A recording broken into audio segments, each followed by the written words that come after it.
and welcome to Daytime Talk After Dark. My name is Al Jackson, but that is unimportant. What is important is I am joined by my sister from another Mr. Tory Showman. Got the newspaper with you. How you feeling, girl? I'm feeling really good. I'm feeling really good about your Kangol hat. Thank you. Date Mike is here. Nice to meet me. Wait, what? You've never seen that from The Office? No, I never. When he wants to become Michael Scott, but he wants to go on a date, he puts on a Kangol hat backwards and he goes, "Meet Date Mike. Nice to meet me." That's really funny. I cannot front. Yeah, the episodes of The Office I have seen are funny. I just didn't watch them. Good. This is how, maybe you're weird like this, Nick and Tori. I can't watch things where there's other actors that I keep in one show. So like Idris Elba was on The Office. Oh, so he's not and like he can't be in that because universe. he's yes. I see. Because he's in The Wire. So I cannot look at him like in The Omar. Office. That will blow my mind. So well, that's pretty limiting for actors. Isn't I know it is, but there are certain movies where you're just like, I can't. Yeah, I know what you mean. Certain they make their own. Right. You know who broke out of that? Who I would have never thought did? Ralph Macchio. No, he's still doing Cobra Kai, isn't he? Yeah, but that guy has not left the. No, he did My Cousin Vinny. He was name another movie. He was the cop in No, it's not gonna work. The Deuce on HBO. Okay. I'm sorry, I didn't have his Wikipedia open. I'm saying the man's done well. He's really used that. What is it called? Typecast? No, what is it? What's Golden Handcuffs? No, what is he in? Ralph Macchio. The Karate Originally, Kid. He's used the Karate Kid like to the nth degree. He's still going with it. He's squeezing that juice. Well, look, the same can be said for Sylvester Stallone. An American Pie guy. He's still doing pies, remember? Right. I was thinking about that the other day. Yeah. Just about how you never know what the future is. Because I guarantee you, his agent goes, if you take this and you bang that pie, it's going to ruin your career. And here we are 30 years later. And we just interviewed him. There are famous pastry chefs. There are famous TikTok influencers that taste desserts. And somebody at Marie Callender was like, get me the guy that banged that pie. F that cake. Yeah, you're right. It changed everything. He has no expertise in pies. None. Except for he stuck his genitals in one. Like, it doesn't, it's so weird. Remember what Eugene Levy says? We'll tell your mother we ate it. Yeah, that was it. Yes, his timing in that. Fantastic. Very good movie. All right, we got sidetracked on movies. But let's get to a little really real. Before, do you have something? I saw you reach for the paper. I just want to say to everyone, it's about 5 years to the day in which COVID hit the country. So Tom Hanks 5 years ago famously got COVID. And I remember I had gotten a job at Vice Media for a new show, and I was still on DBL, and I was like, I am so important. And I was going to fly out to LA for the chemistry test, and my flight was canceled, and they were like, Tom Hanks has COVID. And for some reason, having Tom Hanks have COVID, I was like, oh my God, is that code real. for you want me to bring drugs? Yeah, like, what does that mean? But yeah, so March 11th was really the shutdown. Sam had her baby that night, 5 years ago, and then no one was allowed in the hospital and it shut down. So I just wanted to ask you, how are you doing 5 years post-pandemic? Have you seen any changes in yourself psychologically? How do you feel? I feel like the changes in me, because it's so interesting. I tried to have this internal conversation I thought was going to eventually turn into a bit or a joke that I could talk about on stage. And I couldn't really go anywhere with it, but this is all I really have so far, is everything looks the same, but it's different. Everything is different, and you're different, and I'm different, and we try and act like we're not, and we don't think that we are. But, I mean, I was talking to this, first of all, anytime I say a young comic and the guy's like 36. Not so young anymore. Talking to this cat I was doing a show at the oh my God, Al. the Comedy Underground. I want to give him a How shout long out. is I'm this sorry. show? Shout out Ben Bryant. Yeah, I was talking to a comic, and he was just like, he had to check himself because he said he used to be the life of the party, and then the pandemic hit, and a lot like me, he found stuff that he was into. He's like, oh, I like to kind of work with my hands, and I like to edit audio or whatever the hell. And then the pandemic lifts, and you think you're the same, but it's like, he was like, I haven't gone out. And that was unheard of for me to not go out 2 weekends in a row. And that's me. I definitely became a homebody in a way that I used to make fun of people You do. for. You did. Absolutely. You absolutely did. Yes. Because I remember when you used to drink and we would go out and party. Oh, every night. And every time. And I'd say, I don't really need that shot. And you'd be like, I'm sorry. Are you a little like, girl? I thought you were my co-host and you were an adult lady. And then you were like, I'd be like, I'm going to go home. Oh, I'm sorry. And so now it's like, now that you're A, sober, which is fantastic, and B, the pandemic, like we haven't really... Well, I usually, I'm out. You're really into your home since then. Yes, I would say that it's two things. One is that I think pre-pandemic, you want to talk about how different life was? We didn't have nearly the same responsibility. We were talking, let's pull the camera, the curtain back. I was talking to you about setting up my Patreon. I had wired my studio myself. I make my own shoes. I run the Etsy site. I write my own jokes. I write. I cut my own hair. I do everything myself now, and I don't have the time. Sound like you're in a homestead. I curdle my milk. You shoot it, you eat it. I churn my butter. Yeah, but I mean, honestly, no, yeah. You really are very. Do you feel agoraphobic in any way? No, I feel like it has to be done. Like, I feel like there used to be. Maybe I just used to hand things to people and be like, "Here, you do this." Yeah. But that stopped working. Yeah. I think, and I'll tell you, it was really my initial introduction into the world of just even understanding social media and tech in a slight way. But I tried to hire somebody the first month of pandemic that we used to work with, and I paid them a nice chunk of change for a job that I think, looking back on it, was ridiculously doable. Yeah, I know what you're talking about. And what I got back, they might as well have written F you in crayon. Yeah, it was bad. And so at that point, I was just like, I have to be able to figure this out. I'm stuck at home anyway.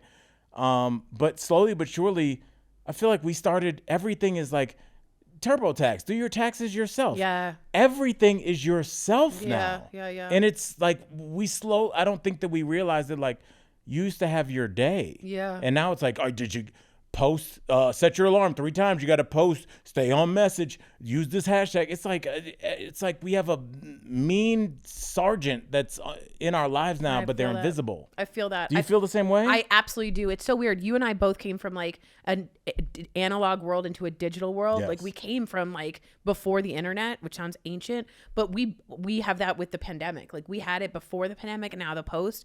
I'm definitely more... Like, I tell you this all the time. If I'm walking the dogs and I see someone coming down the same street, I'm like, oh, fuck. I have to move. Like, I can't. I don't like grocery stores that are really, really crowded. Mm-hmm. I really don't like crowds anymore. I all. definitely. Do you feel that way? I really have a hard time with crowds. Right. And I just feel like that all came, and now it's just become more individualized and isolationistic. So, yeah. And I mean, this is coming from, I would argue, the two most social people that you've ever met.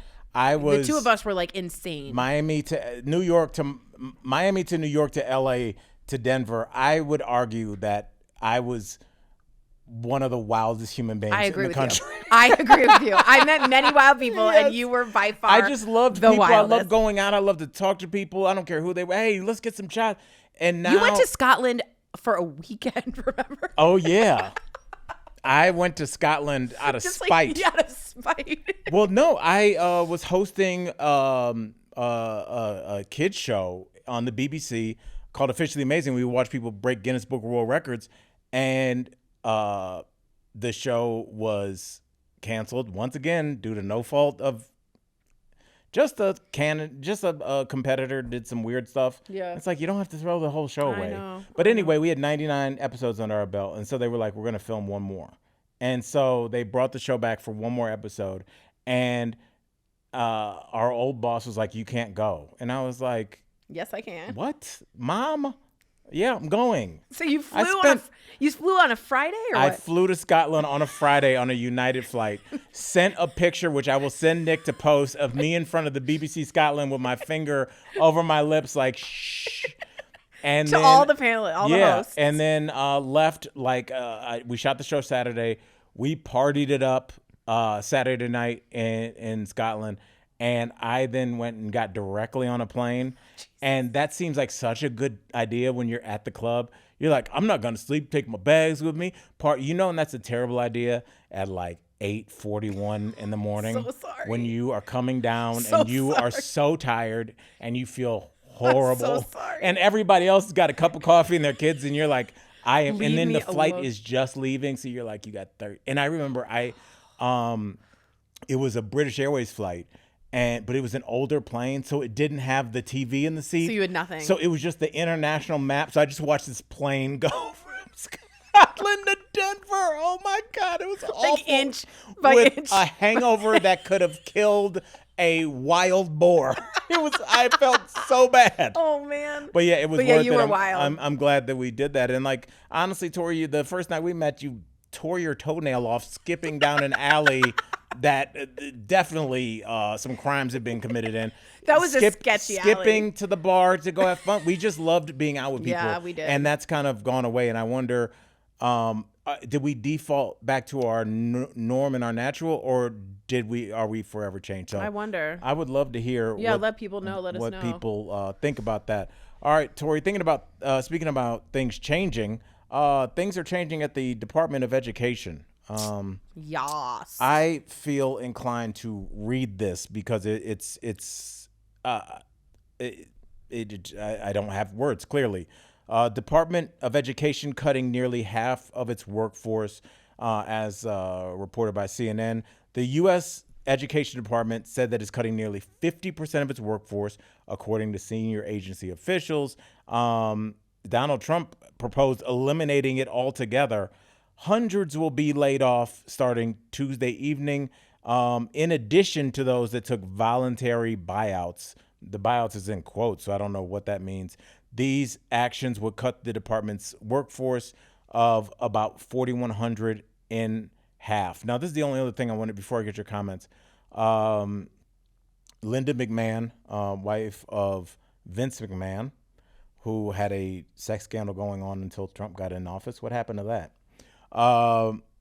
Today's reduction in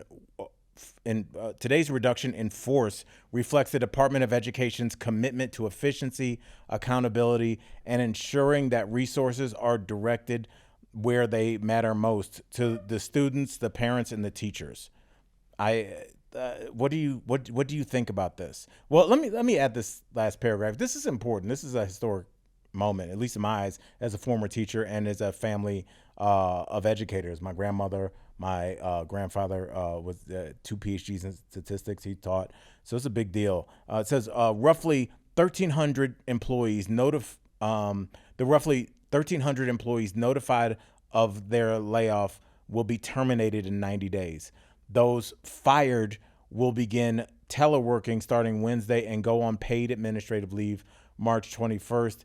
And basically the rest is just, some people took a voluntary separation worth up to $25,000, and 260 accepted a deferred resignation package, whatever the hell that is. Yeah, like he did offer buyouts to people who decided to take it and then they weren't going to be in the Department of Education. I want to make it very, very clear. The Department of Education does not tell your schools what they are to learn. That's not part of the Department of Education. They're mostly there to give out Pell Grants and money for students who are trying to get into higher education and into other kind of schooling. So deleting this, it said they're not getting rid of the Pell Grants and all that, but they are certainly... They're making them harder to get. They're making them much, much harder to get. Now, on the other side, and I'm not on that side, but if you are on the other side, was there inefficiency within the Department of Education? I'm sure there was.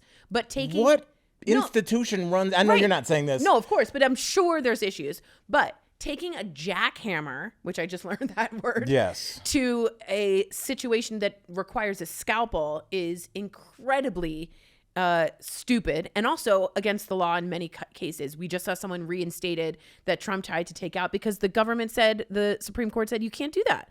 So not only is this kind of inefficient, it's not working, and they're hiring people back, and it's wasting a lot of time, and basically the inefficiency is becoming this firing and hiring and firing and hiring and firing and hiring. So we're kind of going deeper into inefficiency by this system, in my opinion. See, the only word that I would clip out of that sentence and put another one in, it's not inefficiency, it's instability. That's a great point. And I think that's what they are constantly trying to do to us, is because if I go, hey, Tory, do you want to go to this protest march downtown next Thursday? It's about, they're taking rights away from somebody. Can you do that if you're driving Uber? Right. Can you do that if you got $40 to last you till Sunday? Right.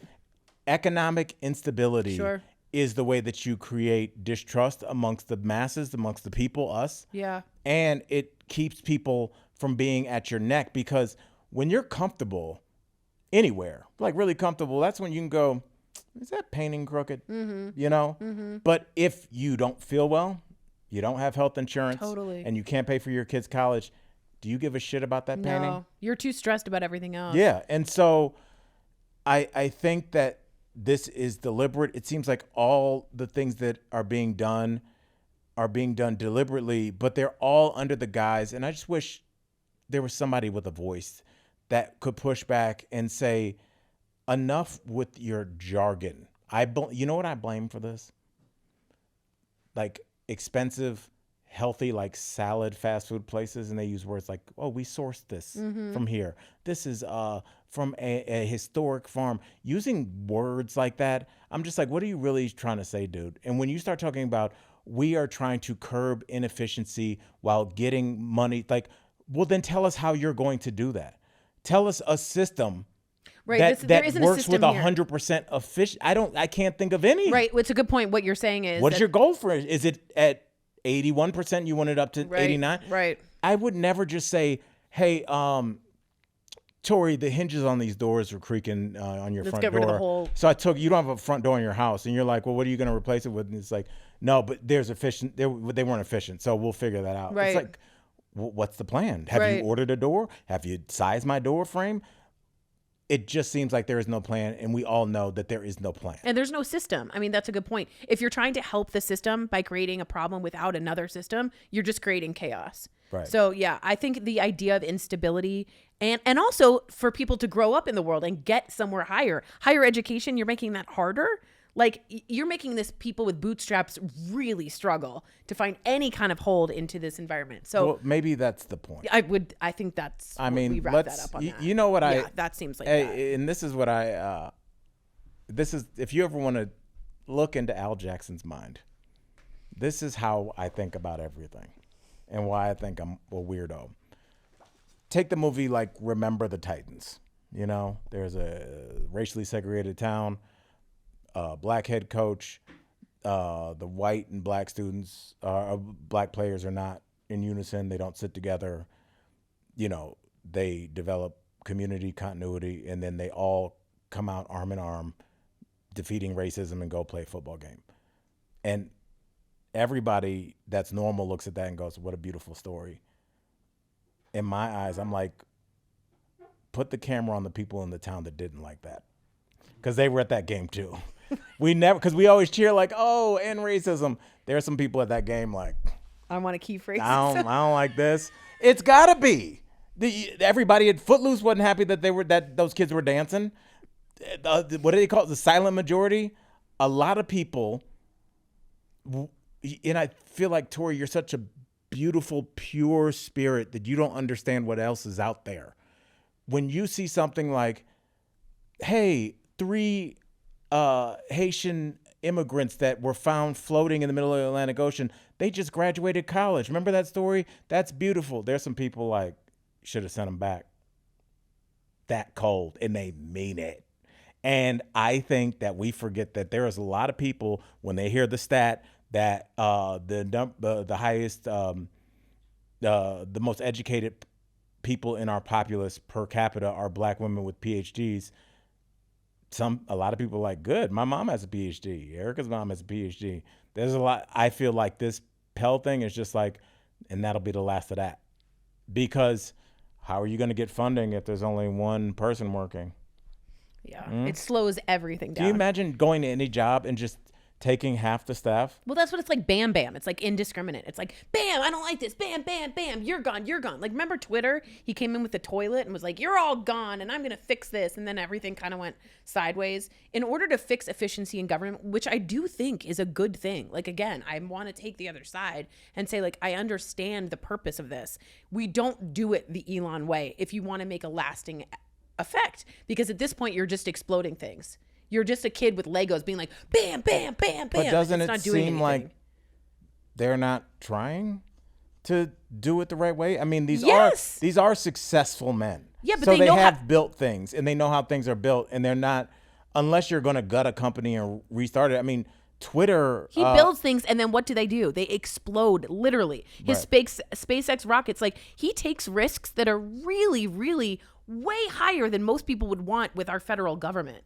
I mean, Elon Musk is a risky dude. Well, he takes the risk that the federal government can't take because they're using federal funds. Right, but he's playing it fast and loose like that. Because he plays it fast and loose with Teslas. And what do? They kill people sometimes in automated cars. That's a risk that he's okay taking. Like, if that's the guy you want in charge of getting rid of efficiency, then get ready for a mess. A mess. Because it's not going to be done in a thoughtful, concentrated, well-regulated way. You're going to get a hyperactive child. That's what you're getting. I think a lot of people are like, we didn't ask for this. We didn't vote for him. Who was this dude? Well, first of all, that's true. But second, a lot of people did vote for efficiency and draining the swamp and trying to get rid of that. And I do have to say, D.C. is bloated. It's filled with overpaid politicians doing nothing. I'm not against, again, the inefficiency of it. The way he's doing it feels like Bam Bam from the Flintstones. That I'm not comfortable with. I will agree that, of course, any institution that's tasked with overseeing 330 million people is going to be bloated. But I do feel like if you look at government programs that are constantly poo-pooed in like weird social ways that aren't true, like people go, oh God, got to go to the DMV. I've been to DMV a bunch. It's pretty effing efficient. Yeah, it was very I've moved cities a lot. You have to go and get your title and all that. DMV, you get you can look and see when they're busy. You can ask around and say which department is usually not that busy on Mondays. You go in there. I've never really had to go back to the DMV unless I forgot a document. These government programs that deal with hundreds of thousands of people, Medicare, Medicaid. These are all things on the list, though, Al. Yes. He's like SNAP, Medicaid, Social Security, like these things you think are going to stay in place. This guy, Bam Bam, doesn't think so either. So all those things, I agree with you. I just also think it can be true, and that's not incongruous to say that there's too much bloating in DC. Like, you can have both of those things. You just don't want a wackadoo taking a huge sledgehammer to it. Well, especially which is when what's happening. We're talking about programs, Medicare, Medicaid, Social Security, that keep 2/3 of our seniors out of poverty. That's right. And I think this rhetoric that we've heard for so many years, I think that there was a brain trust behind this decades ago. This whole pull yourself up by your bootstraps. What if you're a 99-year-old widower? That's what Martin Luther King Jr. said. What if you don't have bootstraps? Yeah, what if you don't have boots? There's going to be, I think what they're just planning on doing is just like, hey, that's your granny. You take care of her. You take care. But it's You're really depressing. We've paid into that system. We need to talk about this. I know. Huge. It is huge. But at the same time, us talking about it, I feel very helpless. Why do we feel that way? Because there's nothing we could do. We didn't elect this guy. We didn't put him in office, and yet he's the one running it. So, like, yeah, he's going to take a sledgehammer, and he's going to do it, and Trump's going to allow it, and we're going to sit there, and we're going to complain about the parks, and we're going to complain about all that, and the EPA, and it's all awful. It's all awful. But he has the power right now, and he's insane. Maybe you can tell me this as a DC insider. How come the Democrats can't do ish? Oh like, no, Tori, the difference Don't worry, Al. They wore pink to the State of the Union. Ooh. It's just like... like, it's disgusting. When Obama would, or Biden would have like an infrastructure thing to get people back to work. Oh, Mitch McConnell said, nah, dog. And so we don't know what to do. Meanwhile, the first week, Trump is like, yo, you can't use the letter C in any sentences. And it's like, that's the law now. Oh, there's no more Social Security. Word. Like, what? Yeah. Why is it so unbalanced when like, even if you look at the popular vote, we're talking about margins of 51-49, and with the electoral college, like that's going to outweigh in terms of like popular. But like he's been in office not that long. Abortion is gone. Yeah, let me just say this. Democrats, in my opinion, they don't message well. They don't politic well. The Republicans are great at branding, great at messaging. They do it quickly. They do it digestively. And Trump himself knows how to do it. Boom, boom, boom, boom, boom. It takes Democrats a week and a half to get an email to freaking Nancy Pelosi to tell the DNC about what the whole message is. It's slow. It's ancient. What have I always said about the Democrats? They bring a papyrus scroll to a Twitter fight. And what does Trump do? Bigger, better. I do it faster. Just gets how to message better. So the Democrats at this point, where are you? What are you doing? How are you protecting us in any possible way? I don't know if you know this, but Bernie had a little get together, town hall. It sold out the first room, the second room, the third room, the fourth room. So far, this old man, Bernie Sanders, is like all we have holding on to. Right. But it's just we don't politic well. I will say this in defense of the Democrats, because you're like, they message better. The Republicans message better. But I would argue that their base doesn't question them. Right. So they're just like, remember the day after January 6th? Remember that? All the Republican senators that were underneath the desk, and they were like, this is not America. This is not how you do this. And then they all switched back. And Trump was like, what'd you say? And they were like, we didn't see nothing. One day we're going to find out what Trump has on Lindsey Graham. One day we're going to find out. Because he'll just have them primaried, and everybody's just like, I don't want to be, what's his name? Jeff Flake? Something. Remember the senator? Because there have been. Flake, yeah. There have been Republicans that are just like, I'm not doing this, and they're then you gone. never hear about them again. Liz Cheney was like a very staunch anti-abortion. She was a conservative, and Trump was like, enough of her.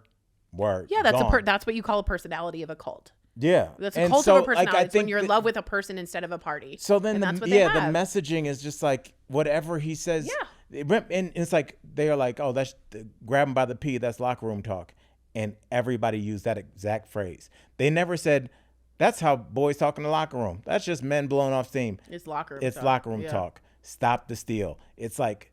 It was rigged. It's a lock her up.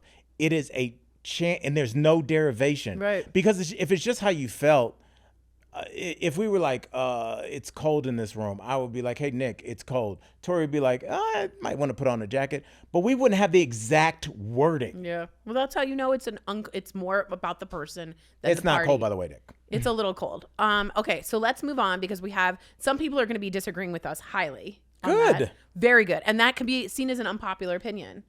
Okay. So why don't we segue into... That was such a great transition. Unpopular. I didn't even know that you were that. That's when you have.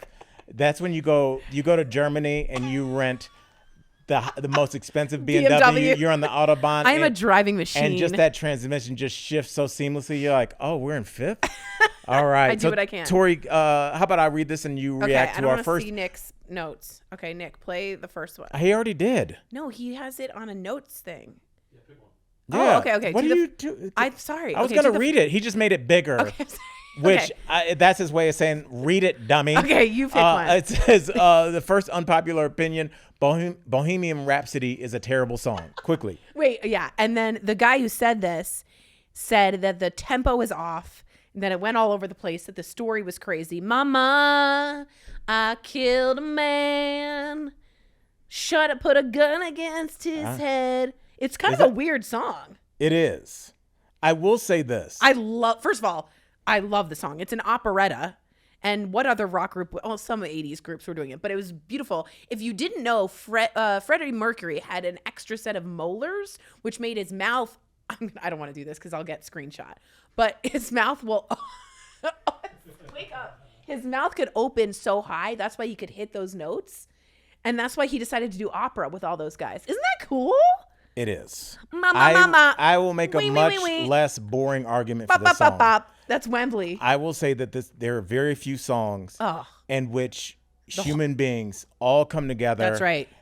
And we all know, even though it takes forever to get there, when it kicks in there finally, Yeah, I just think it's all worth, and then the rock music that kind of was like made the trailer for Wayne's World. Oh my God! I mean, Wayne's World resurrected that song. Absolutely, I had never heard of that song before Wayne's World. You're exactly right. I did not know that song because we missed the Freddie Mercury. That's we were right. too young. I see a little, and I'm like, what song is this? Silhouette. I was so song good. Is dope. So good. Okay. And by the way, I missed seeing Queen, and Adam Lambert and I missed it, and I still regret that. Oh, well, you can still see him, right? I hope. Brian May, like, oh my God, to see Queen, if I could see any concert with what do you call it? What do you call it? Hologram? Hologram. It would be Queen. Okay. You can see a hologram on a hallucinogen. All right. Like at the Sphere in Las Vegas, Queen. Oh, man. Oh. Okay. All right. Okay. We're going to get... drugs? Okay, I'm just kidding. Don't do drugs. I want to get to one more, and we're going to... Because I could do these forever. I could do these forever, too. Tory, let's do a quick one. Okay. Ghosting is okay. Oh. Ghosting is really not socially acceptable.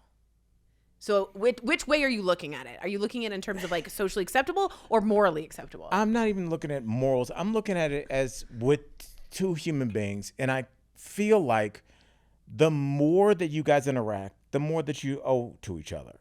So if you and I went on one date, okay, and I wasn't feeling it, I don't know if it's a great idea for me to call you and you're like, hey, what's up? I'm really busy. I'm just like, I'll just call and tell you I don't like you.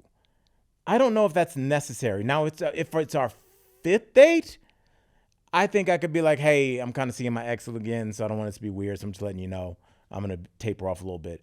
But first, second, third, maybe after second, maybe the text. But like the first or second date, if you're not feeling it, sometimes I feel like if I called a girl that I went on one Tinder date with and was like, I'm not feeling it, she'd be like, who is this?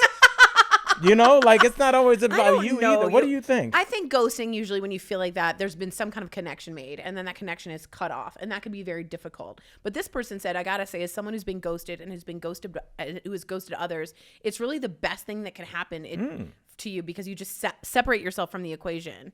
I don't know. I just think that people have lost the way of communicating, and people want to do things quick, fast, unfollow, unlike, move on. And people they have fucking feelings. You know what I mean? You can't just unfollow someone with their heart hanging in the balance. It's still if you're on Tinder, I don't want to hear that you have feelings. You've been on 4 dates this week. Stop it. Okay, I'm talking ghosting more like you made a connection and then you just drop. But maybe the other life. person didn't. Cool. Let me know. But why? So that we can have a back and forth?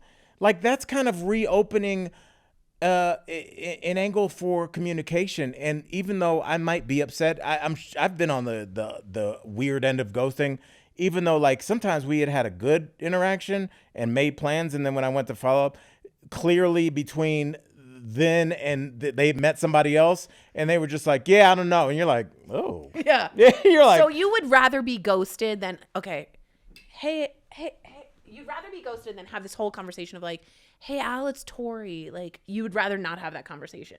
Al, I don't like you. Here's why. No, I'm straight. All right. Someone says, I'm simply uninterested in offering a motive or reason for leaving. That's cool. Like, you can do that. I'm not saying it's against the law. I'm just saying socially, it kind of leaves you with some bad karma. I don't know if karma's real. Okay. All right. Well, and the guy in the red Kangol hat doesn't believe in karma, so let's move the fuck on. All right. And with that said, guys, thank you for joining us on a Friday. On a Friday. Yes. So we're gonna start the weekend with some good vibes. You're going home to your man that's not gonna ghost you. Right. What if he did, and this is just a really awkward clip? How long until I sent it to you? How much time has to pass before I make a really mean joke? It would. I feel like after like 6, I don't know. Me and you are both so mean to each other. We are so mean. That's to the way each other. we show our love. It's like we do. I feel like something horrible happened to you. We both have to make a joke and laugh about it so we can move on. It's true. So. I said I was just doing my makeup in the bathroom, and Al said it didn't work. Bullying in the workplace. Night Owls, we love you. Hoot hoot. Please remember to continue to like, comment, and subscribe. We'll see you next week. Bye, guys.